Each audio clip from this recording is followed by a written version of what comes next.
When we were first talking about doing a massively multiplayer game for BioWare, really the vision of what that game would be was to bring storytelling, BioWare storytelling, to the MMO space. Star Wars, I know I associate it very much with the incredible legacy of storytelling. It's like the myths of our age. People are still very familiar. Little kids know the story of Star Wars. They know all these elements. In the 30 years of Star Wars, we have developed countless stories across the movies, the TV shows, and the films, and the video games. Destroy the entire planet. The entire planet, Lord Malik. BioWare has a really strong background in developing strong characters and story, and so from the get-go, I think it was a really great collaboration between the two companies. And from our perspective, I think we gave BioWare a lot of latitude to kind of flesh out this universe. With the Old Republic, we're trying to capture those iconic moments from the movies. It's a huge thrill to be able to develop a game set in the Star Wars universe, much as we did with Knights of the Old Republic. The way we approach this is with reverence and respect. The Old Republic takes place 3,000 years before the rise of Darth Vader and the events of the modern movies, and about 300 years after the original Knights of the Old Republic. The Sith Empire has returned. There was a giant invasion.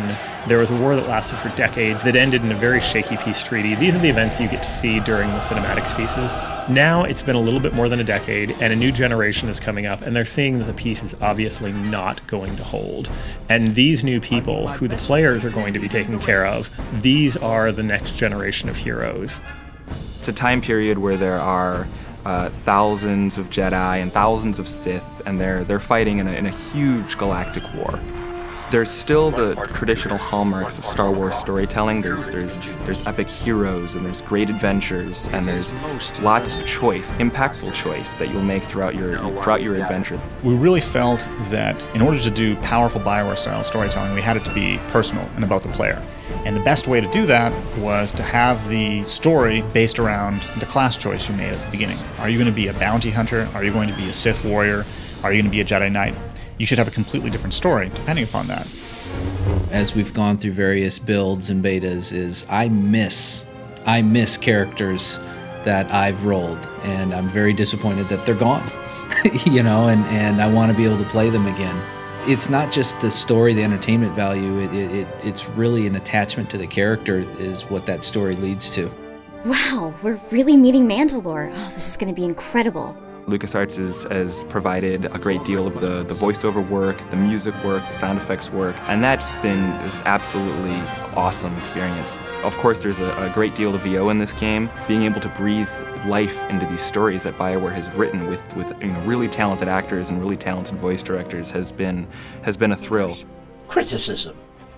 Capture and imprisonment are inefficient procedures, Master. Consider adopting an all-disintegrations policy. There are many different relationships in the Old Republic. On the one hand, you can have companion characters, and you can develop friendships, dislike, and everything in between with them as you adventure together. Moreover, you play with other people in this MMO. It's a social experience. You develop friendships online as you adventure together through a galaxy that's set thousands of years before the Star Wars movies. I lose sight of the mechanical aspect of it, which to me is the perfect thing for an RPG. I'll lose myself in the stories, I'll lose myself in what's going on. I always find myself wanting to explore our enormous worlds and wander over a ridge and see how to get to the next new area. Epic is a word that's so overused, but honestly, it just applies so well to Star Wars: The Old Republic. It's so big. Like the moment you actually get your ship, there's these sort of key beats in the game that have an incredible impact. Like you walk into this hangar and you see your ship and the music's playing and it's yours. And then you go to the galaxy map and you go, wow. And then you start seeing all these familiar environments that you remember from the movies, and you're like, I'm here. We want to make sure every time you go to a planet that you're getting kind of a new experience. From the art side, that was always something that if you'll hear me talk about color being important, right, I think that's something that is very evocative for a player. Is just that initial burst is that you're getting a new sense of color. The audio guys come in with sound, right? So those things that speak to you at a more emotional level, a deeper level, are things that we try to hit very first off. We started out with Corbin was our first world that we developed, and we worked hard to develop the look and feel of the game and how we wanted the art style not to look old after a while. So we kind of came up with this kind of stylized realism. Each piece of these worlds has been handcrafted. Every corner you go around has something new and interesting and something different. Star Wars: The Old Republic it has come together amazingly well. I've been surprised multiple times over the course of the project. One of the biggest things was just how cinematic the game has become. I've played all the different classes. There really aren't any bad choices. I think people will probably gravitate towards some of their favorites, but I think they would be doing themselves a disservice if they didn't really branch out and create some other different character types and really get a sense of what this universe has to offer.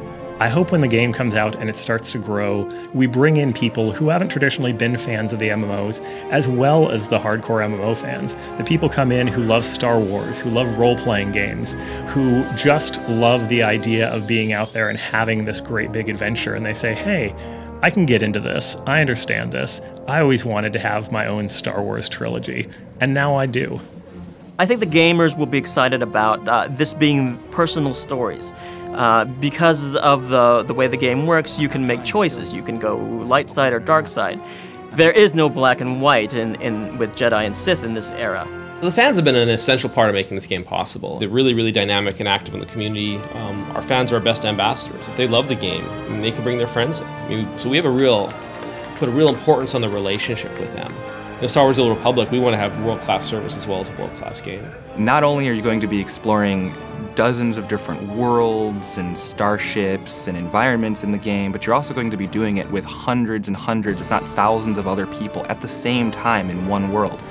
I think it's that kind of community and that kind of mass that really brings the vision of the movies to life. The thing I've been waiting for the most in producing this game is just to finally be able to give this gift to the Star Wars community, this game, which I think is going to be very well received to all the Star Wars fans out there. And I'm a big Star Wars fan. I think this is their ultimate game. They get to live in the Star Wars universe and experience any story that they want. And it's something that I think it's the Star Wars game players have been waiting for since they were little kids.